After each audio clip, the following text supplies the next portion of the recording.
नमस्कार, मैं सूर्यकांत तिवारी एक व्यवसायी हूं तथा पिछले 20 वर्षों से कोल के साथ विभिन्न प्रकार के व्यवसाय करता आ रहा हूं। सामाजिक क्षेत्र से जुड़ा हुआ व्यक्ति हूं और अपने सामाजिक उत्तरदायित्व का निर्वहन करते हुए व्यवसाय करता आ रहा हूं। मैं व्यवसायिक जगत के अलावा सामाजिक राजनीतिक क्षेत्र से भी जुड़ा हुआ हूं। मेरी राजनीतिक विचारधारा चाहे जो भी हो, मेरे संबंध सभी से अच्छे रहे हैं। जब प्रदेश में भारतीय जनता पार्टी की सरकार थी तब भी मंत्रिमंडल के वरिष्ठ जनों और भाजपा पदाधिकारियों से मेरे बहुत मधुर संबंध थे। भाजपा के शासन के 15 वर्षों में भी मैं एक कारोबारी था और आज भी हूँ। हाल ही में 30 जून 2022 को हमारे यहाँ आयकर विभाग द्वारा सर्च और सर्वे ऑपरेशन किया गया, जिसे आमतौर पर मीडिया में IT रेड के नाम से पुकारा जाता है। आयकर विभाग की टीम हमारे यहाँ से अपना सर्च एवं सर्वे ऑपरेशन संपन्न करके चली गई। मुझे यह मीडिया के माध्यम से पता चला है कि पूर्व मुख्यमंत्री आदरणीय डॉक्टर रमन सिंह जी ने मेरे घर हुए आयकर रेड के आधार पर मुझे गिरफ्तार किए जाने की मांग की है। मुझे इस बात का बेहद दुख है कि किसी सक्षम पदाधिकारी द्वारा मुझे अपराधी घोषित किए जाने से पहले ही डॉक्टर रमन सिंह ने स्वयं जज बनकर बिना किसी सुनवाई के अपना फैसला सुना दिया और मुझे गिरफ्तार किए जाने की मांग कर दी। डॉक्टर रमन सिंह एक वरिष्ठ राजनेता है। 15 वर्षों तक प्रदेश के मुख्यमंत्री और उससे पूरे 2 साल तक केंद्रीय राज्य मंत्री रहे हैं। मुझे लगता है उन्हें यह अच्छी तरह से मालूम होगा कि आयकर की कार्रवाई होने मात्र से व्यक्ति अपराधी सिद्ध नहीं हो जाता।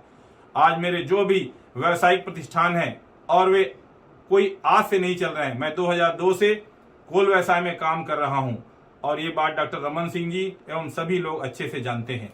मेरे घर पर आयकर द्वारा जो सर्च एवं सर्वे किया गया, उसमें अगर कोई भी संपत्ति प्रश्नाधीन होती है या कहीं टैक्स संबंधी कोई बात आती है तो उसे निराकरण की एक निर्धारित व्यवस्था है। यदि हमारे प्रतिष्ठानों पर कोई टैक्स दायित्व निकलेगा तो उसे हम चुका देंगे। हम व्यापारी हैं, कोई अपराधी नहीं है। डॉक्टर रमन सिंह जी, फिर भी यदि आप मुझे अपराधी घोषित करके जेल में डलवाना चाहते हैं तो मुझे स्वीकार है, लेकिन जेल के जिस सेल में मैं रहूंगा उसके ठीक बाजू वाले सेल में आपको भी रहना होगा, क्योंकि आपका कार्यकाल भी कोई बेदाग नहीं रहा है। आपके कार्यकाल में आपके मंत्रियों पर जमीन की भारी मात्रा में अफरा तफरी के आरोप लगे थे। उसके लिए आपको भी जेल जाना चाहिए। आपके पुत्र अभिषेक सिंह उर्फ अभिषाक सिंह के नाम से पनामा पेपर्स रंगे हुए थे। टैक्स हेवन देशों में बैंक खाते खोलकर अपनी काली कमाई छिपाने के आरोप लगे थे। आपकी जिम्मेदारी भी आपको स्वीकार करके जेल जाना चाहिए। आपके कार्यकाल में हजारों करोड़ रुपए का नागरिक आपूर्ति निगम घोटाला हुआ था। आपकी ही जांच एजेंसी EOW ने जो डायरी जब्त की थी उसमें स्पष्ट उल्लेख था कि किसी भी सीएम को पैसे दिए जाते थे, उसके लिए आपको नैतिकता के आधार पर जेल चले जाना चाहिए। प्रदेश के बच्चे में चर्चा थी कि सीएम हाउस में बैठे आपके कुछ स्वजन प्रदेश में तबादला उद्योग चला रहे हैं और इतनी कमाई कर रहे थे कि घर पर आपको नोट गिनने की मशीन लगानी पड़ी थी। आपने अपने दामाद डॉक्टर पुनीत गुप्ता को दहेज में DK हॉस्पिटल दिया था, जिसने वहां मनमानी की, भारी भ्रष्टाचार के आरोप पर घिर गए थे। आपकी विभागीय मंत्री भी जिसके सामने नहीं चलती थी। ऐसे दामाद को फ्री हैंड देकर जनता के पैसों की लूट का अवसर आपने उसे दिया, उसके लिए आपको जेल जाना चाहिए। आप, आपके बेटे, आपकी धर्मपत्नी, आपके कुनबे के लोग, आपके मंत्रिमंडल के लोग, पार्टी के पदाधिकारी चिट फंड कंपनियों के ब्रांड एम्बेसडर बने हुए थे। उनके कार्यक्रम में जाते थे। आपकी सह पर चिट फंड कंपनियां प्रदेश के भोले भाले लोगों को हजारों करोड़ रुपए लूट कर भाग गई और बेचारे एजेंटों को आपने अपराधी बनाकर जेल में डाल दिया। इसके लिए भी आपको जेल जाना चाहिए। आपकी सरकार की घनघोर लापरवाही, अव्यवस्था और कांग्रेस मुक्त भारत के लक्ष्य के चलते 2013 में जीरम घाटी कांड में हमारे नेता, सुरक्षा बलों के जवान मारे गए। उसके खून का दाग आपके दामन पर है डॉक्टर रमन सिंह जी, आपको उसके लिए भी जेल जाना चाहिए। आपके शासनकाल में आपकी सरकारी मशीनरी ने कई माओं के गर्भाशय निकाले। मोतियाबंद के ऑपरेशन के नाम पर कई लोगों को अंधा बना दिया गया। झलियामारी जैसे कांडों में बच्चियों का यौन शोषण किया गया, उसके लिए भी आपको जेल जाना चाहिए। डॉक्टर रमन सिंह जी को अच्छी तरह से याद होगा कि उनके शासन काल में उनके करीबी व्यवसायियों पर भी आयकर के छापे की कार्रवाई हुई थी। उस हिसाब से उनके शासन काल में जितने भी आयकर छापे छत्तीसगढ़ में पड़े, उन सभी को जेल भेजा जाना चाहिए था। मैं मीडिया के माध्यम से डॉक्टर रमन सिंह जी से पूछना चाहता हूं कि जब आप प्रदेश में 15 साल तक सत्ता में थे, मैं उस समय भी व्यवसाय कर रहा था। आपसे, आपके मंत्रिमंडल के लोगों से, पार्टी के नेताओं से मेरे उस समय भी संबंध मधुर थे। क्या आपने या आपके किसी मंत्री ने मेरी उस समय कोई भी अनुचित मदद की थी? मेरे सभी से मधुर संबंध रहे हैं। न तो मैंने कभी उस समय किसी की सहायता ली और न आज किसी की सहायता ले रहा हूं। मैं एक स्वाभिमानी छत्तीसगढ़िया आदमी हूं। छत्तीसगढ़ की मिट्टी में मैंने जन्म लिया, मेहनत की रोटी कमाता हूं और सभी को अपना समझता हूं। मुझे यह बात समझ नहीं आ रही है डॉक्टर रमन सिंह आयकर विभाग की इस कार्रवाई को क्यों राजनीतिक रंग देना चाहते हैं। मैं आपको बताता हूं डॉक्टर रमन सिंह जी क्यों इसे राजनीतिक रंग दे रहे हैं। 30 जून को आयकर विभाग ने हमारे यहाँ छापा मारा। आयकर की छापामार टीम ने हमारे यहाँ घर पर छापा बोला, हमारे घर के लोगों को भयभीत किया। आयकर की टीम को अधिकार नहीं होता कि वो सर्च एवं सर्वे की कार्रवाई के दौरान किसी से मारपीट करे, लेकिन मुझे आयकर टीम द्वारा मारपीट की गई। 3 दिन तक मुझे सोने नहीं दिया गया। मुझे बहुत प्रकार से मेंटली और फिजिकली टॉर्चर किया गया।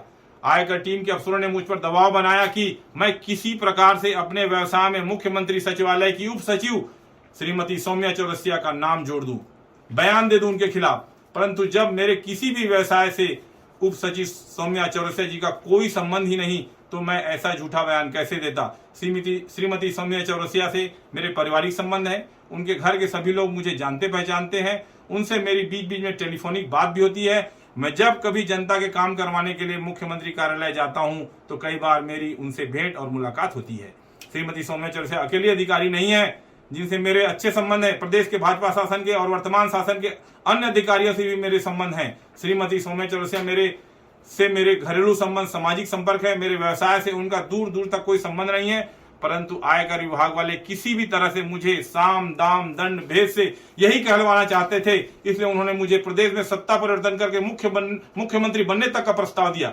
मुझे आयकर की टीम के अफसरों ने यह भी अकेले में कहा कि प्रदेश के 40 से 45 विधायकों से मेरे बहुत अच्छे संबंध हैं, उनकी एक सूची बना लूं, बाकी विपक्ष के विधायक के सहयोग से प्रदेश में सत्ता पलट हो जाएगी और आपको मतलब मुझे छत्तीसगढ़ का एकनाथ शिंदे बना देंगे। इसके लिए मुझे अपने व्यवसाय से श्रीमती सौम्या चौरसिया का नाम जोड़कर बयान देने कहा गया, जिससे मैंने साफ इनकार कर दिया, जिसके कारण हमें आयकर वालों ने इतना टॉर्चर किया। मैं एक व्यवसायी हूं। लोकतंत्र में और इस देश के संविधान में, इस देश के कानून में मेरा पूरा विश्वास है। मेरे साथ आयकर विभाग के लोगों ने जो भी किया है, जितना भी मुझे टॉर्चर किया, मुझ पर अमानवीय दबाव डालकर जो भी झूठे बयान दिलवाने का प्रयास किया गया, उसके विरुद्ध मैं न्यायालय की शरण में जाने वाला हूं। कितने दुख की बात है कि केंद्रीय एजेंसियां केंद्र सरकार के एजेंट के रूप में विपक्ष शासित राज्यों में तख्ता पलट करने के लिए इस हद तक गिर गई हैं। इसीलिए आज देश में धारणा बन गई है कि केंद्रीय एजेंसियां विपक्ष का दमन करने का हथियार बन गई है।